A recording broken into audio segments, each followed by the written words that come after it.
Let's talk about different scales that we can use to improvise, that we can use to build our solos here today.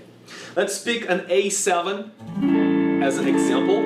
We can do with the bar chord on the 5th fret or the open variation, whatever you guys think it's easier. So when we think about that A7, a lot of times by default,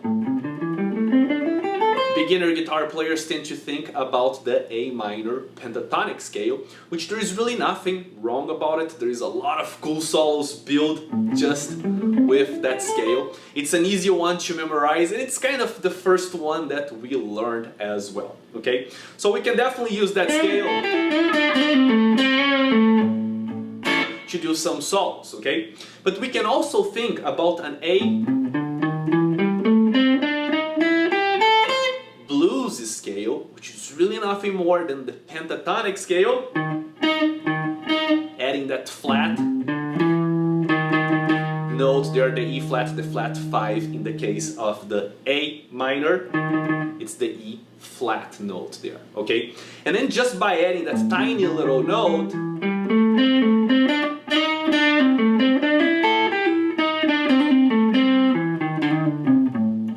we have a world of difference there. Okay, but we can also think about an A Mixolydian scale. Why not, right? We can think about that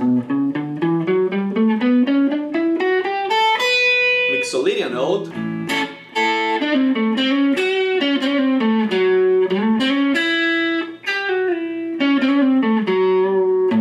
which is gonna take us to a completely different direction there. Now, more important than anything is to think that we can actually mix all three scales, right? We can start improvising just on the pentatonic,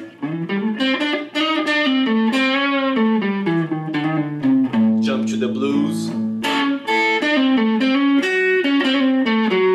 go into the mode, and sound a tiny little bit different, which is actually a fun way to practice, different scales just into just one little jam. Now let me show you guys 3 of those little licks here, and we'll do that in a close-up.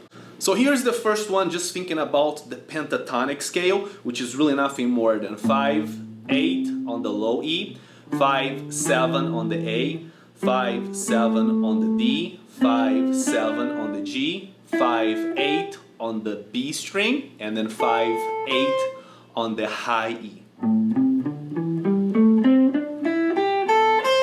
If we think about notes, we have an A, C, D, E, and G, and then just repeating those notes. Okay? Now the little lick that we're gonna do, we're gonna bend the 7th fret of the G string. Then we're gonna catch the 5th fret of the high E, 8th fret of the B, doing a little pull off, back to the same bend. Now we're also gonna release that bend, pull off to the 5th fret, 7th fret of the D string.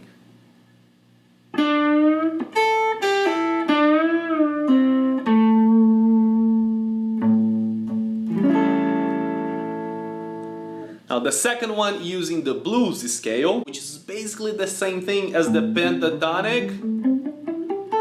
We're just gonna be adding that E flat there. So the 6th fret on the A and the 8th fret of the G string, okay? And this one we're gonna go 7 on the D, 5, 7 on the G. When you get to that 7th fret, you're gonna slide back and forth to the 8,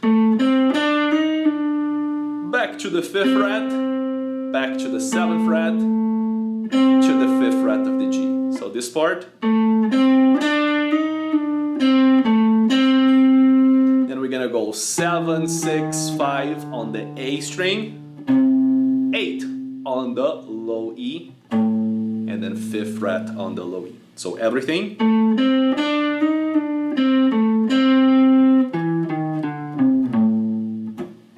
Okay.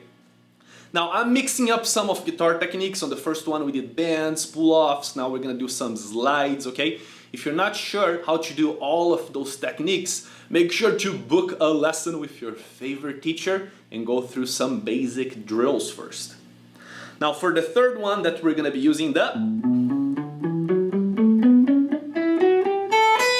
A Mixolydian scale, which is nothing more than 5/7 on the low E, 4/5/7 on the A, 4/5/7 on the D string, 4/6/7 on the G, 5/7/8 on the B string, and 5/7 on the high E.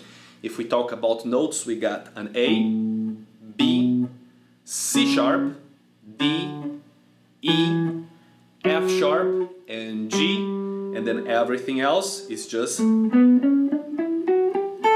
repetition of those notes.